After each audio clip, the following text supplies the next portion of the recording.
Hey guys, King of Charmanders here, and today I bring you a very special video about Season 8 Interdimensional Defenders, the early access news. We got Riftborne Khezu, new monsters, skills, and base defense events, and more, as this video reveals exclusive early access news for Season 8. Huge thanks to Niantic/Capcom and of course 47, because no one thanks y'all for some reason, for the opportunity and honor to be a partnered content creator. No, seriously, super honored. Thanks to y'all, my community. Thank you to all the ones I work with, Niantic. Mark Van Lommel from the Director of Marketing down at Niantic. You're amazing. I appreciate you. I appreciate everybody I met, and you are absolutely amazing, and I will do my best to represent this game and be a master for the community so we can have the best game we could possibly be. And as an honor of that, I actually got early access and to be able to see a lot of exciting new things coming to Monster Hunter now. Note, I couldn't say anything until they said we could, so that's why you didn't see anything earlier. So until we say you can say things, here you go. But yes, a lot of exciting things are coming for Season 8. Alright, first off, we're going to start out with the update date and time. So this update for Season 8 will start Thursday, December 11th, 2025 at 12 a.m. UTC. So make sure you convert your time zone to this time right here. For example, I'm in PST, so this would be the day before at December 10th, 2025 at 4 p.m. 4 p.m. PST, which is kind of sucks for everybody on UTC because you gotta wait till midnight before the update starts. But for us, I get like it at the evening. But yeah, this is when you see it, and this is when you will be, and everybody else, like including me, will be playing a little hardcore for like an hour or two once Season 8 starts. And with the new season, we have new monsters, featuring Astalos, Goss Harag, and Quematrice. So Astalos, its element is thunder/paralysis, with its weakness being ice, and it will have a minimum star level of 5. For Goss Harag, its element is ice, with the weakness being fire, with a minimum star level of 4. And last but not least, we have Quematrice, with its element being fire, the weakness being water, with a minimum star level of 2. Now here's the thing, you must complete a urgent quest in Season 8 for each of them to unlock them on the field. And Astalos will actually appear on the field in low numbers like every other boss monster does. But here are their official Monster Hunter Now sprites. Pretty dang awesome, pretty dang cool. I wasn't expecting Astalos. When they told me about this, I was like, Astalos? Wait a minute. Another paralysis. I was like, paralysis was just thinking in my head because, you know, Great Gyro's Gunlance Blast. But yeah. Really excited for this pool and really surprised about Astalos because I believe it came out the first time I remember fighting was in Generation, something like that. I think, yeah, GU. But yes, it's exciting for this new wave of monsters coming to Season 8. In addition, we have something returning. My arch nemesis, Riftborne Khezu. It's going to release. Here's its analysis. You notice my voice tone dropped. I hate this thing. I really do. I cannot wait to slay you, your uncle, your sister, your brother, your daughter, your entire bloodline, everyone in your family tree, all the way back to thousands of years ago before you even existed, and you were in data when they were trying to make, actually not 1,000 years ago, but you know, when you were first being made, I hated you so much. You are terrifying. You have a great design. You look ugly. I hate you. I wish you death and slays and everything. But I'm going to slay so many of you because this is going to be the newest Riftborne monster, Khezu. And 2 new! Not 1, but 2! Why does it have to be this thing? But you know what? We're going to have two new Khezu dual blades, apparently. So they'll be added to the game, which is the Khezu daggers and the Khezu scars. I'm saying that wrong. Correct me in the comments. Yeah, you could, yeah. But here's the thing, and what's exciting. It's Khezu's weapon material requirements will also be discounted for a limited time. For the data, Khezu carries positive crit and a good option for Thunder. Here we go, all the current monsters as of Season 7. When you put Khezu in here, guess what? It's only second, barely second to Tobikadachi. But it's still really good, and like I mentioned, it's totally worth going after as all of the top 4 are either Elder Dragon or boss monsters / subspecies. If you do not have a Thunder weapon built, or heck, if you're looking for a second weapon type, more news on that later when you're going to actually need more weapon types, this is something definitely worth looking after. And despite how much I despise your existence and everything you stand for, you're welcome to come into the game so we can all slay you. Moving on, we have some of the most exciting news. We will have new skills, and these are actually really cool. So first off, we have Perfectionist.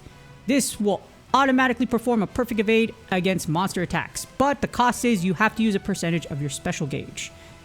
Next up, we got Spare Shot, which a chance of ammo not being used when using light or heavy bowguns. You have the normal element ammo boost, or normal / element ammo boost, which increases damage of normal and all 5 elemental ammo, which is fire, water, thunder, ice, and dragon. But wait, there's more! We also have the morph attack boost. When you perform morph attacks, affinity and damage increases. We also have advanced ice attack, which increases weapons' ice element value when ice attack level 5 is active, as well as its thunder counterpart, the advanced thunder attack, which increases weapons' thunder element value when thunder attack level 5 is active. And now here's the analysis on these brand new skills. First off, we have Perfectionist. This is actually interesting. Don't get me wrong. You pair this with stuff like, I don't know, if you really use ailment opportunities, etc. But if you just don't want to take damage in general and there's this attack that you can't avoid, etc. I actually approve. I don't use my special gauge. I rarely will use it unless it's in certain scenarios. So this is actually good for me because when you play the game enough, or this is just me because of MMA and whatnot, and like getting punched in the face and like getting choked to oblivion, getting slammed down in wrestling and whatnot as a coach and wrestling for 4 years in high school, you instinctively will know when you are going to get hit. Like right before something smacks you in the face, you are literally like, I'm about to get hit. There is absolutely nothing I can do about this.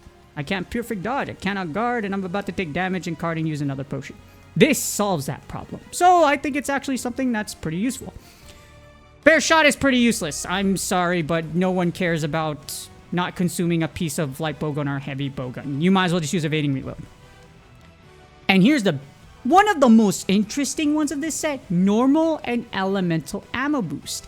This can be incredible. However, does this apply to sticky, slicing, and cluster ammo as well? That's what I'm kind of wondering. Like, is this like an exclusive boost for bowguns and like it's all ammo, or is it just literally, you know, the ammo you should be getting where it's normal ammo, dragon ammo, those like 3 to 5 shots of beginning ones before you go on to the other 2? Yeah, this is what I'm wondering. Is this, well, for 2 ammo sets, this might actually be really good. For everything else, unless it applies to sticky, slicing, and cluster, yeah. This is me laughing at the Coalescence. Allow me to laugh at the Coalescence HPG fool once more, because if this is actually applies to everything, Coalescence is trash and nobody will care about Coalescence after this. And I knew this ahead of time for everyone else, so I was just laughing. Along with that, morph attack boost can actually be really good. It's about time Charge Blade Switch Axe get something really good with their specific transformation. I'm really happy for those 2 particular weapon types, and dual blades. If it's like morph boost, now that applies to dual blades, maybe this will apply to dual blades as well, making the dual blades more stronger, even though it doesn't need to. In my opinion, I main dual blades, but you know what, it doesn't hurt.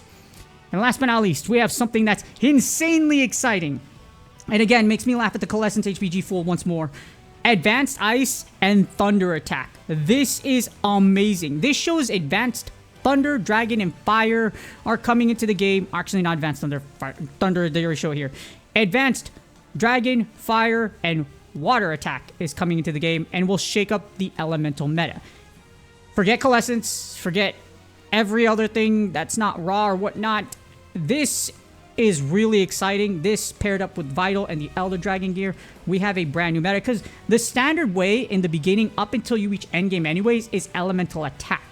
Because of that, this has the potential to be something huge, and I'm super excited to do theory crafting. And like, before Driftstone Elevent came, I was like, this is all really good. Forget Driftstone Elevent. This is going to be amazing.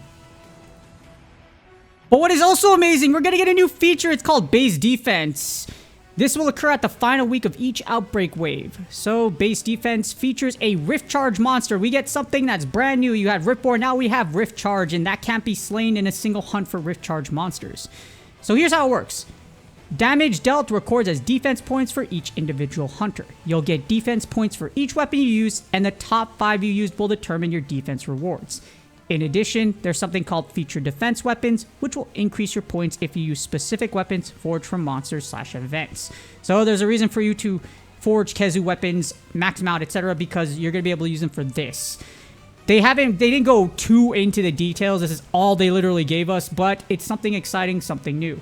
The question is, how does it work when you're in a group, etc.? Are solo players just doomed to be solo players forever, or unnoticeably? Or if you actually find a live group, and for those high populations, you know, like Japan, Taiwan, Thailand, Asia, etc., all that other places, Are we just doomed, or are they just going to have another vibing time? We will find out. This is very much like Monster Hunter Rise when you had, you know, the base defense, you know, when you were the tower mechanic, when you played Rise, where you defended the base, etc.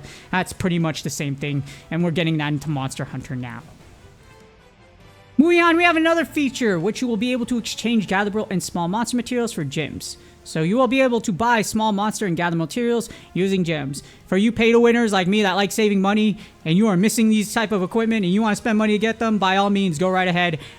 I honestly wish this was out during Brutigrex, because I probably would have bought those instead of running around with my head cut off and getting all these materials. But here's an important note. For the gatherable materials, you can exchange for all the current rarity 1s in the game. So you can't do rarity 2s or rarity 3s, it's only rarity 1s. So that's how they limit and balance, and I agree with that. If it was 2 and 3s, it would be pretty pay to win, because you could just do gather materials and just buy them instead of actually having to go out and gather them. And this feature will be released before Season 8 starts, so look to see a small rollout before we see it at December 11th. Oh wait, there's more! The Season 8 Pass and free item box expansion. So there will be a new Season 8 Pass. And remember, you won't be able to raise your Season 7 tier, but you can claim the rewards for a small period of time. Just like the previous ways, if you bought the Season 7 Pass and before then, it's the same function, same mechanics. So just remember, you claim your rewards before Season 8, that period ends, and then Season 8's like, oh hi, here's a new pass. You will also get 250 free item box expansion in the in-game shop. So make sure you claim that when Season 8 starts for your free 250 item box expansion.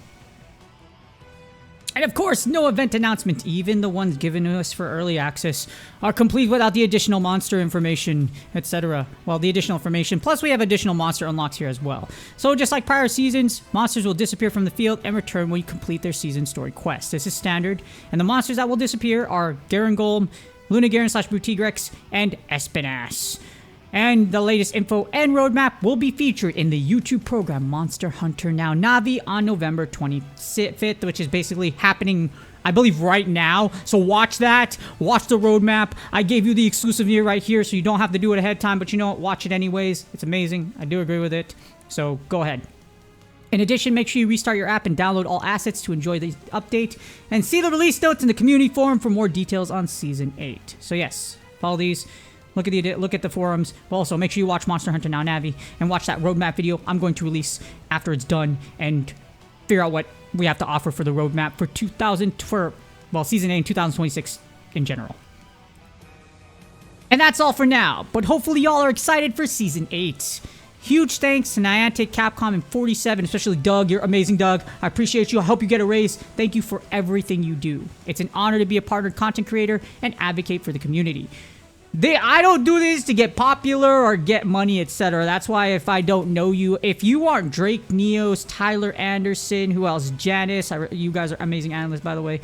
E-Halt, I-Haney, everyone else that's been a long time follower of mine, etc. and has commented. Katie Williams, the rest of y'all, if I don't know you, I'm sorry, but other than that, I don't care for keeping y'all around. But what I do care for doing is I do not speak for the community. I am just here as a voice. Even though I built a community in Pokemon Go PvP, even though I've done a whole lot of things for a prior community, and still do a lot of things for this community, I am just a voice for y'all. I do not speak for anyone. I'm just here to be a messenger. So don't shoot the messenger, please. And here's all the stuff that's coming for Season 8. Again, it's an honor. Really do appreciate every single one of you, especially all you Faithos who have been here for a long time. And I wish you the best of luck in your drops and everything for the future. And all the awesomeness that's coming to Monster Hunter Now. With that being said, please do me a huge favor, like, subscribe, and comment for the YouTube algorithm. I wish you the best of luck in your drops. Hopefully you're all excited for this amazing season coming up and for things to come in the future. Happy New Year's, Merry Christmas, Thanksgiving, etc. I will see y'all on the next video.